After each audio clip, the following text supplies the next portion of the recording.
Welcome back to Building Character, where we figure out how to play as your favorite fictional characters in Dungeons & Dragons. Remember to vote in the poll and like and subscribe for better loot next time you play.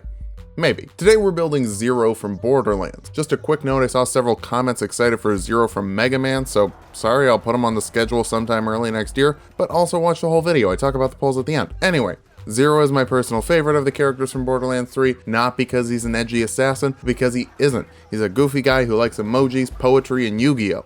And he's an edgy assassin. He was a no one, a zero, now he's a hunter, he's a hero. Let's start off with our goals for this build. First, we need some stunt doubles, a hologram to distract our enemies while we turn invisible and get the big hit. Next, we need to be good with swords. If you're like me and never played a lot of first-person shooters, you definitely went down the sword skill tree. Finally, we'll get sniper skills for all of you in the comment section talking about how terrible I am at shooting things in this game. Also, keep in mind I am using a Rock Band drum set in all these clips, so give me a break. For stats, we're using the standard point array from the player's handbook. Roll for stats if you want. Unless you roll really badly, this won't be an issue. Dexterity is number 1, you're fast with your sword and sharp with your shots. Intelligence next, all your stuff is pretty high tech, that requires a big brain. Wisdom will follow, you've got to have sharp senses to be a good sniper. Constitution after that, not only are you on Pandora, but you start off in the Tundra. This will help you bundle up. Strength is a bit low, but we'll bump it up with some racial bonuses. We'll dump Charisma instead. You communicate with emojis and haikus, which might sound eloquent, but be kind of a pain to get direct with. For race, nobody really knows what Zer0 is. He has 4 fingers and weird speech restrictions, so I kind of wanted to make him a Kenku, until someone pointed out there's no way he could stuff a beak behind that mask. So since you're in space and you don't have a lot of nasal space, we'll go for a Githyanki. You get +2 strength and +1 intelligence, a mage hand that can lift objects 10 pounds or less, and activate non-magical items. Yours is also invisible, which is nice. Honestly, that's about it. That isn't redundant with class abilities, so take the spy background for deception and stealth proficiencies, and hop on a train, we're ready to head out. Kick things off as a rogue. Skin-tight leather means you're either a rogue or something we don't talk about to keep these videos advertiser friendly.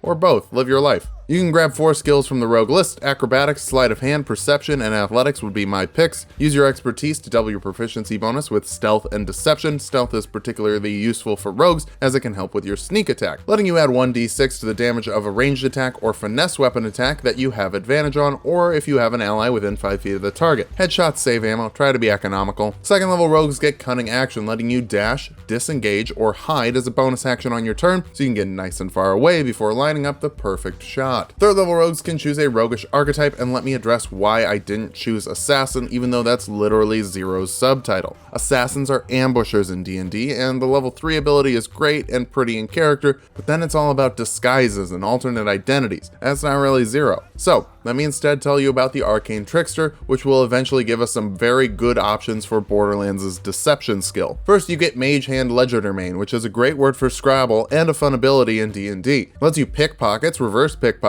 and pick locks with your mage hand. You can also grab a couple of cantrips. Minor illusion creates a small visual or auditory phenomena. Use this to show people you less than 3 them, or that you're feeling : open parentheses. Just to add to the salt that I know this level's already going to generate, True Strike takes a whole action to give you advantage on your next attack. This is normally useless, but with Rogue, it can guarantee sneak attack damage, which is where the bulk of your damage is coming from. Considering that sneak attack bonus is now 2d6 and will only get better from here, this is a scenario where having True Strike is not only in character, but it's also kind of useful. For your first level spell, 2 have to be enchantment or illusion. Silent Image creates an illusion that fits into a 15-foot cube, and hey, that's bigger than you. Can't make any sound or sensory effects, but can still trick creatures that fail an investigation check against your spell DC. That's 8 plus your proficiency bonus and intelligence modifier. I'm not really loving any of these other illusion or enchantment spells for Zer0. Charm Person and Sleep are both cool. Otherwise, you can take 1 spell from any school. Featherfall is a transmutation spell that lets you and 5 friends ignore falling damage as a reaction. No fall damage is one of my favorite changes from Borderlands 1 to Borderlands 2, so embrace it and don't break your legs. Speaking of legs, yours get better at jumping here. 3rd level Githyanki, get the jump spell once per day, letting you jump triple the distance for 1 minute. To play Tails, Zer0's got hops. 4th level rogues can grab a feat. The sharpshooter feat lets you ignore all but full cover. Long range doesn't give you disadvantage, meaning a heavy crossbow can fire 400 feet away without disadvantage. That's what I'd call a sniper rifle for D&D, by the way. And you can take a -5 penalty on a shot to add an extra 10 damage. This is another good reason to pop True Strike. The penalty can be rough, but the damage is nice. But keep in mind, True Strike has a range of 30 feet, so you can't be doing this 400 feet away. 5th level rogues get uncanny dodge, letting you reduce damage by half as a reaction from a source you see. Now your mask keeps everyone from seeing your eyeline, so just tell the DM you are staring Skagzilla dead in the eyes. As a Githyanki, you also get Misty Step once per day, letting you teleport 30 feet as a bonus action. So get to the high ground and get ready to deal some damage. Sneak attack also increases to 3d6. 6th level rogues get 2 more skills they can use expertise with. I'd go for perception and sleight of hand, as that's what you'll be using for your mage hand shenanigans. Sleight of hand, not perception. Perception is just like seeing good. 7th level rogues get evasion, letting you take half damage on a failed dex save and no damage on a successful one. They just hit your hologram. Too bad. Speaking of, what if we had an actual hologram? Mirror image creates 3 illusory copies of yourself that take hits for you. When an enemy attacks you, roll a d20. On a 6 or higher, they hit the first duplicate, and you have 2 left, they hit a duplicate on an 8 or higher, and when it's 1, they hit it on an 11 or higher. Keep in mind, they also have AC equal to 10 plus your dex modifier, which is currently only 2. Oh my gosh, we need to get that higher, what the hell? But the hologram is just 1/2 of the deception. You also need to be able to go invisible, which you can do with the spell invisibility. That makes you go invisible for an hour, depending on your concentration, or if you make an attack. So go invisible, line up your shot, then hit him with 4d6 sneak attack damage on top of a +10 from sharp shot. For our last spell, Blur forces enemies to attack you with disadvantage for a minute depending on your concentration, just in case you want to stay in the melee area for some hacking and slashing. 8th level rogues can fix our pitiful 15 dex score with an ability score improvement. 17 isn't great, but it's a start. You can also learn a spell from any school. Magic Weapon lets you make a magic weapon to ignore resistances and add 1 to damage and attack rolls, so no worries about being resisted. 9th level arcane tricksters get magical ambush, which means enemies you hit with saving throw spells have disadvantage if you're hidden from them. Now we don't really have any of those on this list, but Charm Person, Suggestion, and Tasha's Hideous Laughter are fun options, just not really in character for Zer0. But you know what is? 5d6 sneak attack. That's real in character, make someone's head pop. 10th level rogues get an ability score improvement. Pump your dexterity here, it's so close to capping, hopefully you rolled well. Capped dexterity and sharp shots make your damage modifier +15. That's a lot of damage. 11th level rogues get reliable talent, meaning the lowest you can roll on a skill you're proficient with is a 10. Rogues get a lot of skills, so use them efficiently. Your sneak attack also bumps up to 66. 12th level rogues get an ability score improvement. Cap the dexterity and round up the wisdom. I know intelligence is your casting modifier, but none of your spells really require your modifier. Wisdom is a more common saving throw, and your perception should be real high if you shoot someone 400 feet away.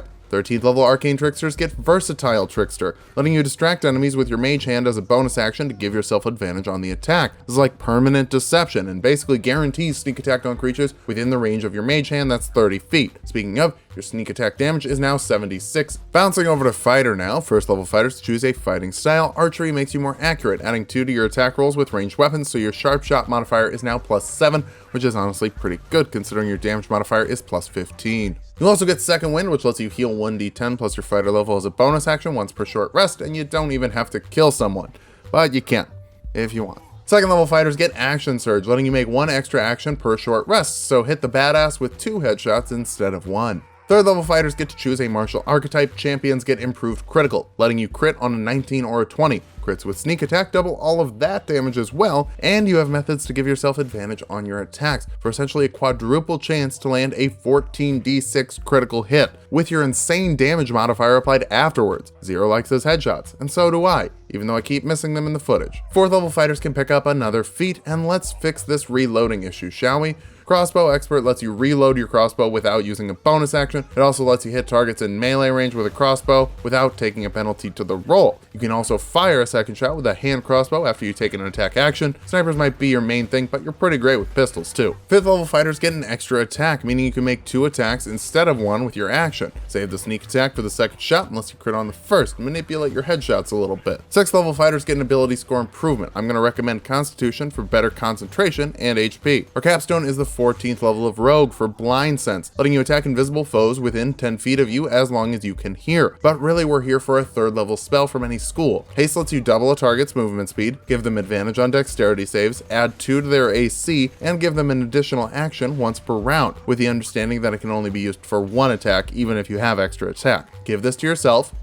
and fire extremely fast. Keep in mind if this drops you have to rest for a round without reactions or actions, so there's a bit of a penalty. Now that we've hit level 20, let's figure out how good of a build this is. First, you can deal massive damage. With haste up, you've got 3 shots per round, with a 15 damage modifier, double the chance to crit on each one, and 14d6 sneak attack if you do. And if something has a thicker hide, you can opt out for magical weapon instead and still deal some pretty great damage. You're also dangerous at any range, being able to fire up to 400 feet away with your heavy crossbow, combo, or get in with extra attacks in that mage hand to help you out up close. Finally, you're a ninja with an insane plus 17 stealth modifier and the ability to go full invisible. You're not obligated to get into any fights you don't want to. As far as weaknesses go, arcane trickster slots are few and far between, so some of your more technical abilities aren't always going to be available. You're also lacking in charisma, so your poetic speech pattern might not be appreciated on Pandora, which can lead to bad prices and banishment. Finally, you've got a limited range on the mage hand and true strike, so you may struggle to get your sneak attacks off at maximum distance. Oh no, that means you're only dealing 30 damage per round before you roll any damage. This build is garbage. It's not. It's very good. So good I struggled to come up with weaknesses actually. Fire long shots, fire short shots, stab people. You can do it all. Just remember you may be interacting with some local yokels. Maybe tone down the fancy speaking tone. Thanks for watching. If you liked the video, subscribe for more. We make 2 builds every week. Let's vote for our favorite Borderlands 3 character this week. Vote for Flak, Amara, Mose, or Zane. And come back Thursday for whips and stuff.